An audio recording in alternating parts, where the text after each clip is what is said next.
wasiir ku-xigeenka wasaaradda warfaafinta dhaqanka iyo wacyigelinta Somaliland mudane Cabdinaasir Cumar Jaamac ayaa madaxweynaha Somaliland ka difaacay eedeymo uga yimid xogayaha guud ee xisbiga wadani mudane Khadar Xuseen Cabdi isla markaana uu ku eedeeyay in uu soo magacaabay wasiir ku-xigeen aan lahayn khibrad iyo aqoon ku haboon wasaaradaha loo soo magacaabay waxaana uu wasiir ku-xigeenku sheegay in madaxweynuhu awood u leeyahay magacaabista mas'uuliyiinta xukuumaddiisa isla markaana uu aaminsan yahay in uu magacaabay wasiir ku-xigeeno khibrad aqoon iyo waayo aragnimo u leh shaqada loo igmaday iyo deegaanada ay ka soo jeedaan waxaanu sheegay in eedeymahaasi xogayuhu ay dilqaaf ku yihiin iyaga sidoo hadalka u dhigay wasiir ku-xigeenka oo hadda 9 June jirjiraad ku qabtay xafiiskiisa ayaa xisbiga wadani ugu baaqay inuu dib u eegis ku sameeyo goboladii uu tartanka doorashooyinka awoodda ku lahaa isagoona sheegay in ay waqtigan tahay in xisbiga wadani u diyaar garoobo doorashooyinka soo socda ee wakiilada iyo deegaanka Somaliland iyo togdheer barigeeda iyo Soolbaan kaga xog batayo sababtaas xisbigii kulmiye codkii nooga qaad ismaalihi xisbigaas uu xisaabtamaya waxa laga hadlayaa 80 cod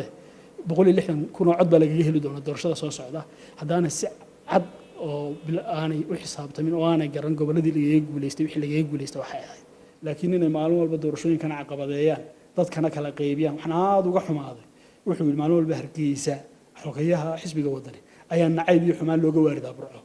hargeysa waxaan mashaariic horumarinahayd uga tagtaa way dawladii baa hargeysa degan miisaaniyadii baa lagu qorsheeyaa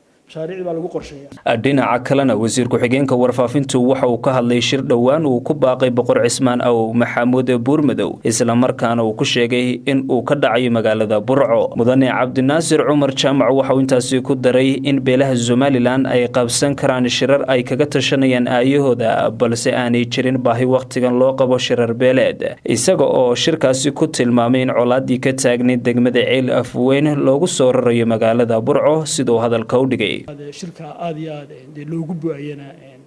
run ahaantii burco maanta maalin ka fiicanta ma jirto reeray soo fadhiyo xabad isla hor fadhiyo isleenayo isu cadowana dadka waxa wada la reeraan heshiisiinayna dibel isku hor fadhiyaan meel isku leenayaan ma jiro qoliyaha hawsha ku hawlana waxa leeyahay waxa kaalinidii ka banaan tahay dadkii ciidamadii qaranka saraakiisha inaga laayay kaalinidii ka banaan tahay in dawladda u soo gacan gelisaan gacan dhiiglayaashii dhibka halka ka geystay dawladda halka kala shaqeeysan laakiin meelaan dibba ka jirin magaalada Burco oo horumarsan oo fiican in la yiraahdo shir baa lagu qabanaya oo waliba iyadoo dadka magaalada dad kale badan baa ku nool iyadoo lagala tashan dadkii kale magaalada deganaa arrinkaas waxaan isleeyahay waxay soo kordhinayso oo aan xumaan ahayn ma jiro Xamse Xirsaxayd wararka laanta afka Soomaaliga codka bariga Afrika Hargeysa